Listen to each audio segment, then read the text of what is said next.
Yarns. You slap Halloween spooky goth on it, I buy it. I mean, you guys have seen this. I know you know this. And I know some of you are just like me in that way.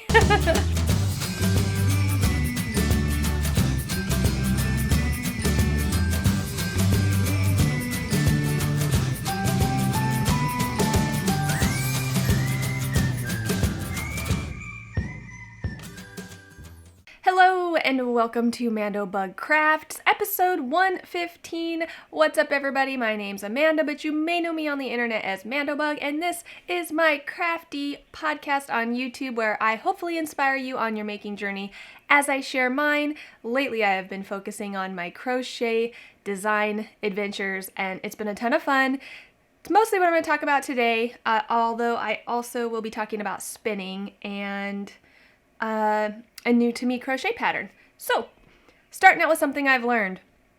This is actually going to be a Instagram live for me. So if you follow me on Instagram, you may have noticed that I've been doing live chats once a month, the last Saturday of the month at 12 p.m. Pacific time. And I've kind of just been picking a topic of interest to me, something that I've been kind of doing my own personal deep dive on that I think might be interesting to you guys as well. So this month's topic, most likely I've already given the chat and the video will be up on YouTube soon, but it should also be on my IGTV right now, which is why Raglans don't fit well, why Raglan shaped sweaters don't fit well. So if you've been following this podcast for a while, you've seen me knit top-down Raglan cardigans, and you've seen me frog a top-down Raglan cardigan because they just don't fit well. And I thought that I was doing something wrong. You can meet gauge and it still not fit. And that has to do with the design shape. Now, this is of no fault to the designers. From what I did, what I found out in my research is that Raglan shaping was created purposefully to give extra material and room in your armpits. It was designed for men, and I'm trying to remember, it either had to do with fishing or sports, and I think maybe just being active in general. I know the Gansey was primarily for fishing, which I just got this book, which is why I might be crossovering the fishing armpit room. Ganseys have armpit gussets for extra fabric in your armpit so that your sweaters don't wear out faster, and those were designed for fishermen. But that's not what I'm talking about. I'm talking about Raglans. So Raglan, if you don't know what I mean when I say a Raglan sweater, let me show you because you're instantly going to be like, ah, yes, I've seen this. So this is a Raglan shaped sweater. You can see there are increases right from the neck down the armpit in a straight line. This is intentional. This is purposeful. This is what makes it so difficult to get a good fit.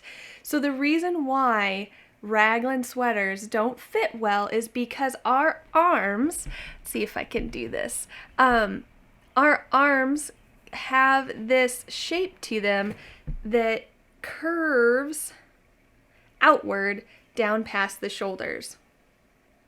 And Raglan shaping doesn't curve. It's a straight line. So what generally tends to happen in a pattern is you increase to your full bust measurement, right? And women, we've got a little more in the front, not necessarily a lot. Maybe you have a lot, maybe you have a little, but there is more in the front than in the back. And so your fullest part of your bust is being increased too soon.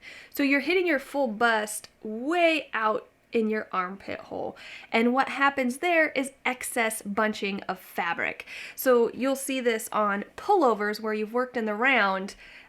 Once you reach your full bust in your armpit, before separating, you have this gapping of fabric, which you don't really notice in Raglan style t-shirts because our fabric, this thin cotton woven fabric is so thin that a little extra fabric in your armpits just kind of sits there and it doesn't really bunch up. But when you're looking at knitted fabric or crocheted fabric, it's at least 5 times thicker. Even if you're using fingering weight, that's maybe 3 times thicker than the thickness of a woven cotton fabric.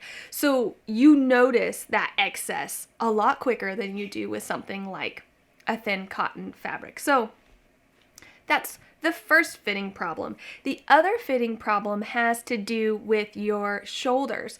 So since the raglan shaping cuts your shoulder, you don't really have a top seam here to help keep your sweater on.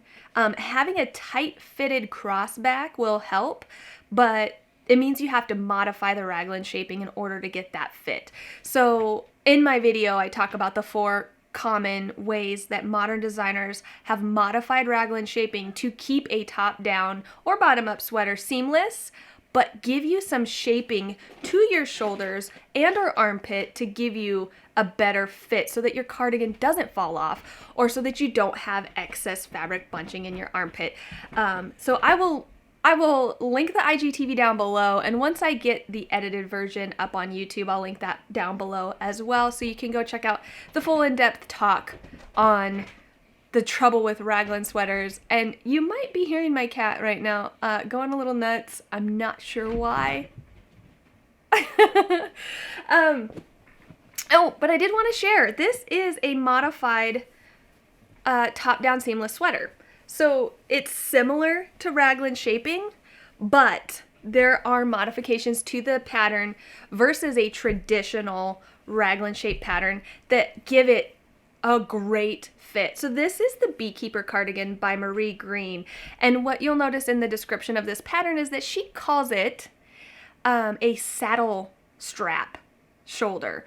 Modified, I think she even used the word modification, which is going to be your biggest tip for finding a seamless sweater that fits, is some kind of word saying like modified or even a descriptor other than raglan.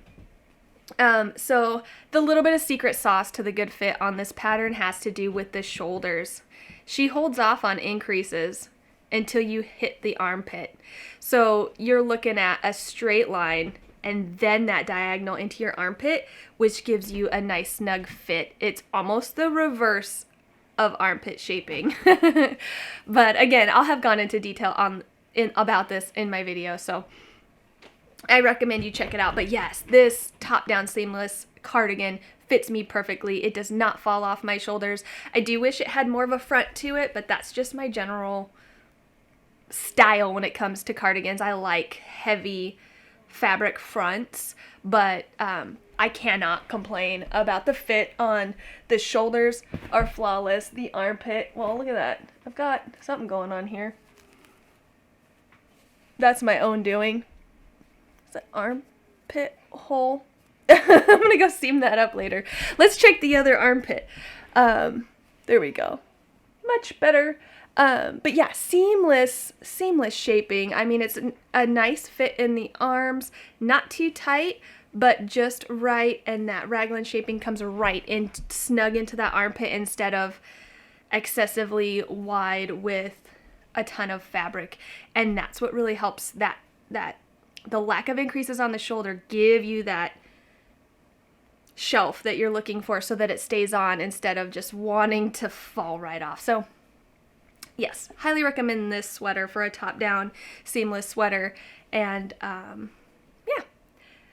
So moving on to finished objects. I finished 2 new designs that went out to a magazine that should be published in spring 2022, so that will be coming down the road. It's been very weird designing these patterns that I don't get to share, and I have to wait so long for them to come out. The spring 2022 issue, I believe, is set to publish in December.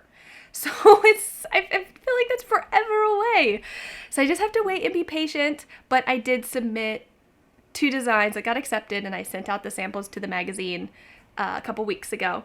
And then I also sent out a batch of woolly fur. I am down to the last 2 batches for this order. Thank goodness. I have been just wanting to spend all of my time designing, and I've been having to push my way through these last orders. I have 2 batches for this one order and a small side order that I have to finish, and the motivation is just not there. All I want to do is design all day, every day. So I'm just inching my way towards finishing this massive order. I think I wrote down 38 hanks is what I've sent so far, and I still have at least 12 more to go, I think. So getting there, not done, but I sent out a batch. So yay me, because I did not want to do that. Moving on to works in progress. So I found a new sweater pattern and I'm absolutely in love. So I recently found Kayla of Altknots, I think through Instagram, and she was making these great Instagram reels, which Instagram reels are so crazy promoted right now. They just pop up in your feed whether you're following them or not.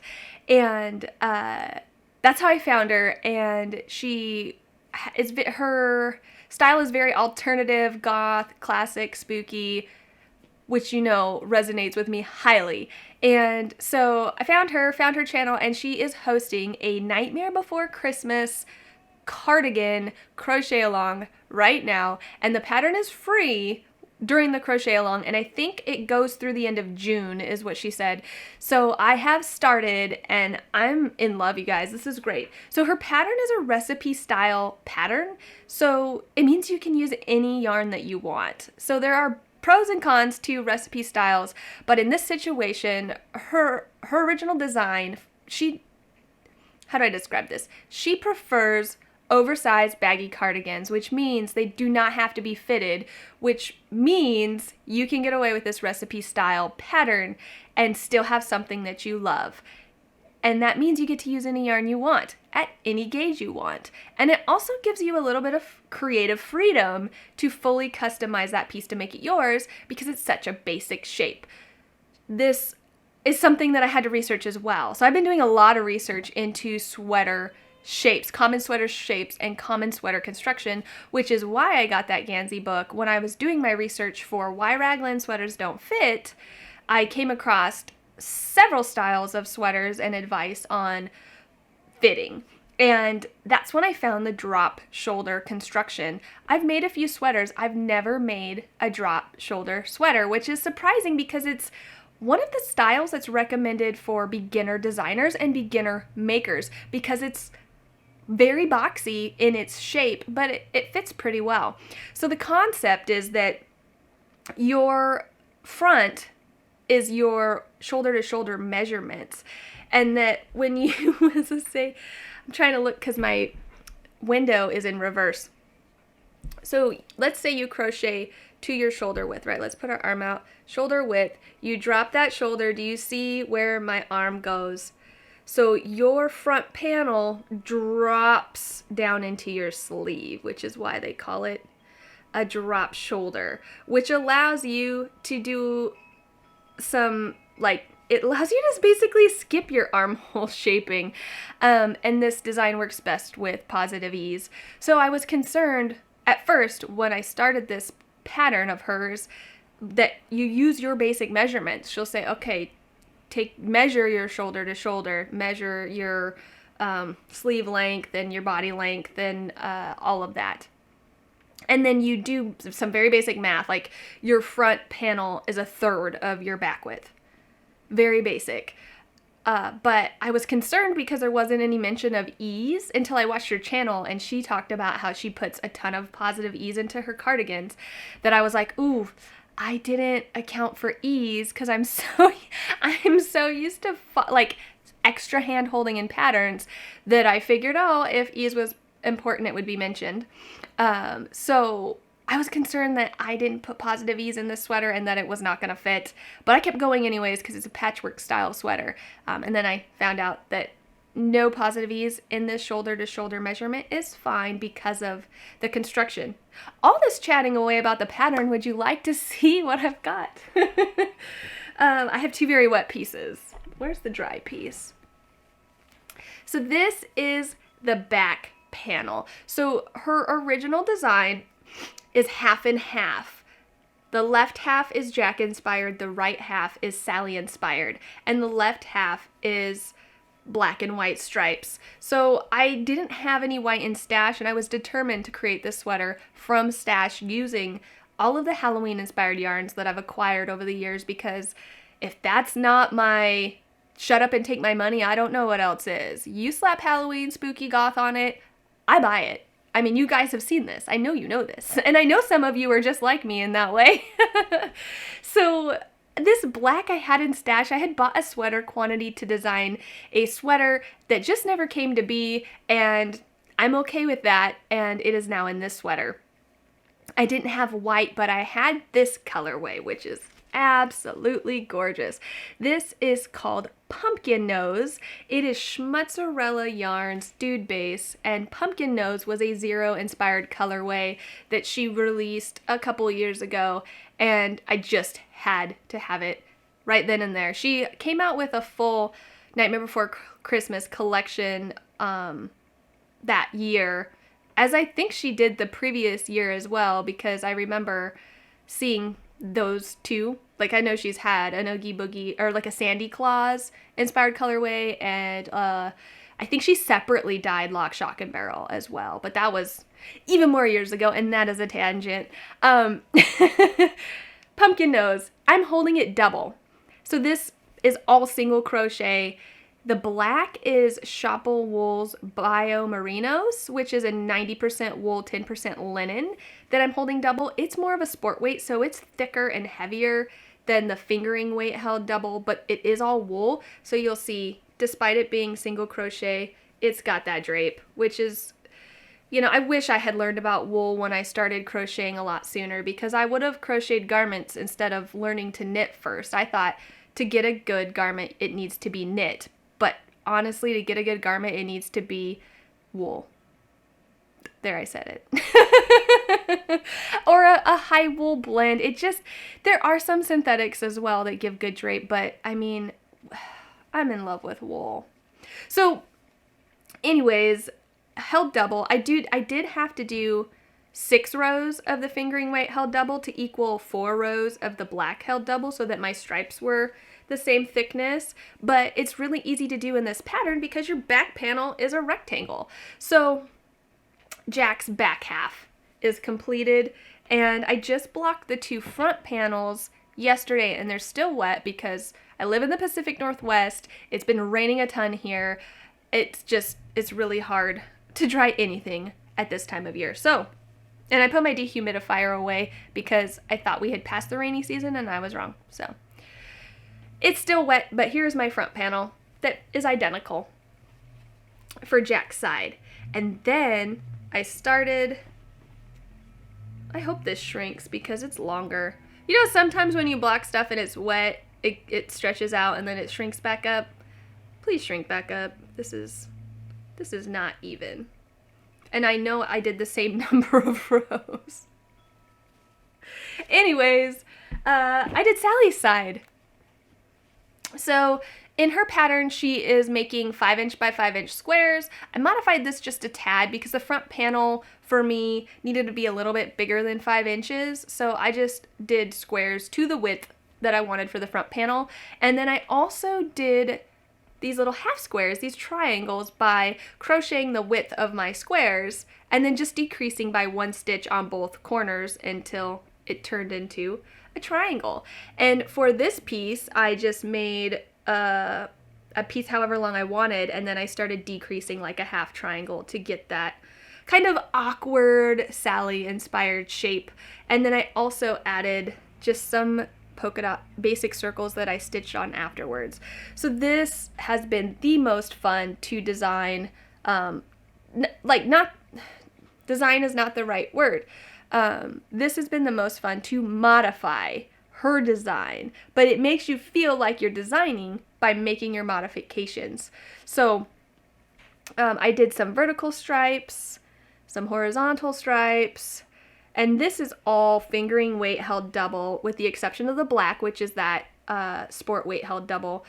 And so I have, this is a Nidian colorway. This is Leftover Madeline Tosh. This is a Cattails Yarn colorway. Another Nidian colorway. Oh, these are all Nidian. The rest of it's Nidian color. So I buy a lot of Nidian colors Halloween inspired colorways because she is the first indie dyer that I found to be dyeing Halloween inspired colorways, and she does it so well that I'm hooked every year. I know this one's called Walking with a Ghost because this is leftover from when I made a pair of socks out of it. These two are from a mini skein set that she did on her Glam Rock Sparkle. So you probably can't see it, but there is sparkle in that yarn. And it was a Halloween mini skein set.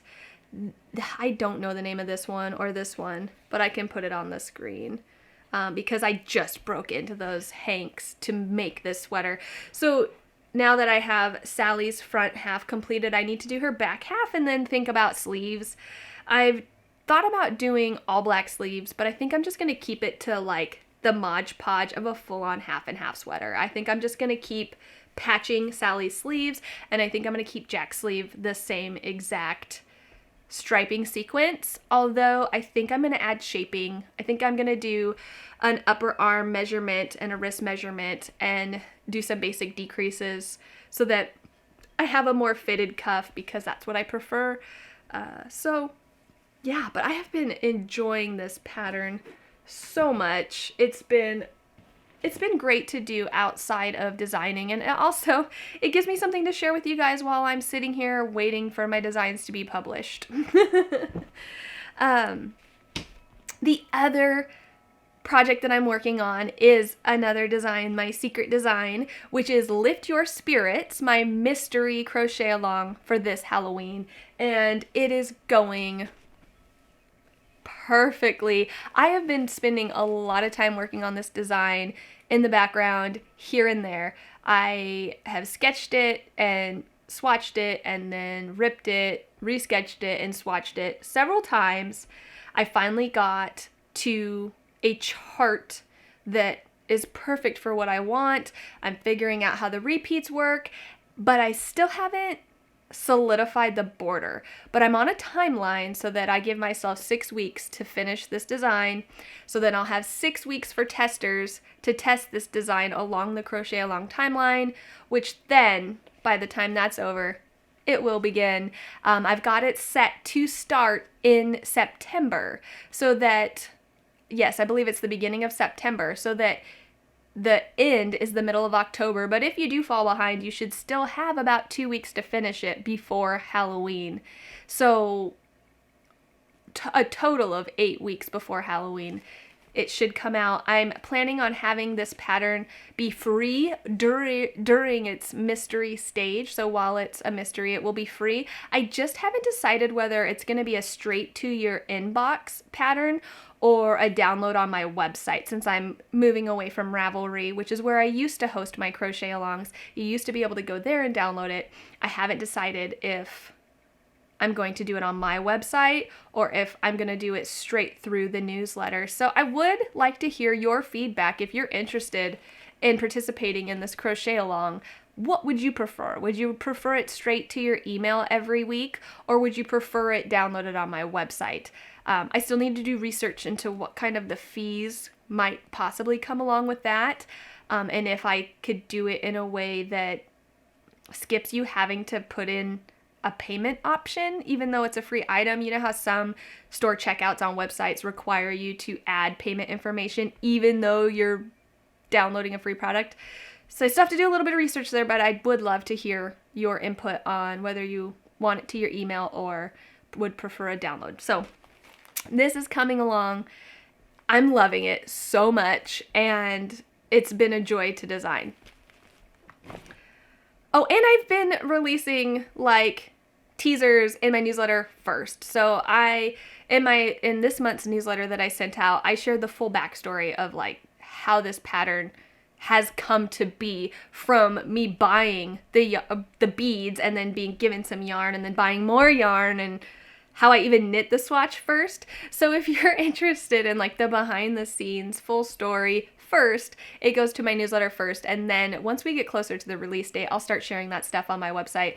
But it has been fun kind of telling that story, because I haven't really tried that before, fully sharing the story behind these designs, and so that's been a lot of fun. Moving on to Let's Chat. So I said in my last video that I would check in about my focus days. I've been talking about hyper-focusing and how I was going to be having work-focused days and home-focused days and check in with how that was working. So it's basically non-existent now. I did really good for a while, and I even was down to only one work-focused day a week and primarily home-focused. And even though I was focused on home, once home was completed, I was still able to find downtime to work because that's how I fill my personal time outside of socialization. I like to work on my designs. So that was working, but then I realized I wasn't really just focusing on home if I was also working in the day. So I think my mindset kind of lost track of that completely. So I think it was a great starting point, and I think I will use that mentality to rebalance if I find myself slipping as far as balance goes. But yeah, it didn't turn out to be a strategy that I stuck with. But I will say, like, I haven't, like, I've been mentioning the whole ADHD thing, and it's been real interesting the more research that I've done, especially with the fact that my son has been exhibiting signs just like my brother. I don't know if I've mentioned on the podcast before, but both my mother and my brother were diagnosed with ADHD in elementary school. And now that my son is in elementary school, he's starting to exhibit the same behaviors that my brother was.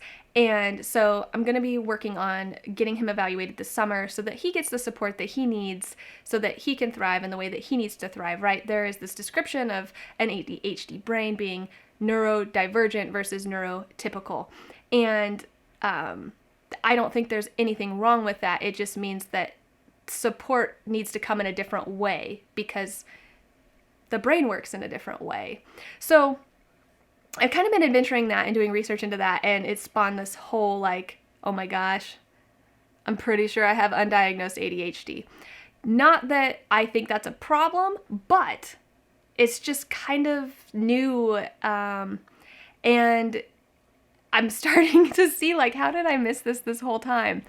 But because of that, I've joined 2 social groups that have really been supportive for me when it comes to education and realization of the fact that, yeah, my mom has it, my brother has it, my son most likely has it, even though he's undiagnosed. It would not be surprising at all that I have it, and I've always known that I was neurodivergent. As a child, I just thought I had a high IQ. Like, I excelled quickly in school, and you know, the teachers were recommending I skip several grades. I was reading at a high school level in elementary school. I didn't realize that was because of the ADHD. I thought I was just smart. And I think that's what everybody else thought as well. And I had never made the connection that hyperactivity is not just physical, it can be mental. And that's when it clicked. And I used to joke when I was younger that I was high functioning ADHD because my brain is a constant flow of thoughts so fast, but I feel like I can keep up with it most of the times, but sometimes I can't, and you'll see me say things that don't make sense, and it's because my brain is going faster than the words can get out of my mouth, and I'll be trying to stay with my thought flow as I'm speaking, and it just does not work. Or I used to think that my brain isn't linear, and it turns out it's like a linear highway.